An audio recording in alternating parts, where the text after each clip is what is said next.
Արդեն 2 շաբաթ է շինարարների փողոցում դիտահորերի ծածկերը չեն լռում, մեքենաների անցուդարձից դրանք տեղաշարժվում են ու մետաղի ձայնը զրնգում է փողոցով մեկ, հատկապես անտանելի է գիշերը հանգստի ժամին։ Շինարարների բնակիչները վրդովված են, ասում են, մինչև դրանք փոխելը ծածկերից ձայն չեն լսել, իսկ բարեկարգումից հետո հանգիստը կորցրել են։ Ձայները գալիս է ու խանգարում է հատկապես բնակիչներին։ Մի քիչ որ ուշադիրել եք, կնայեք դեղկոցը ոնց է գալի։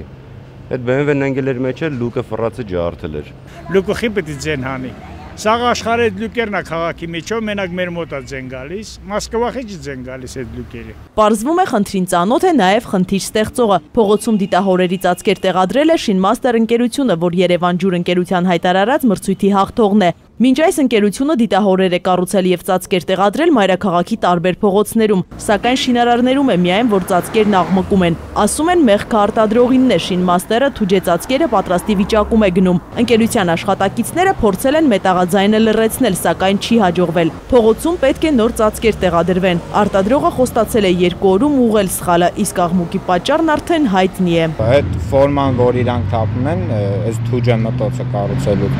դեֆեկտ է ունեցել,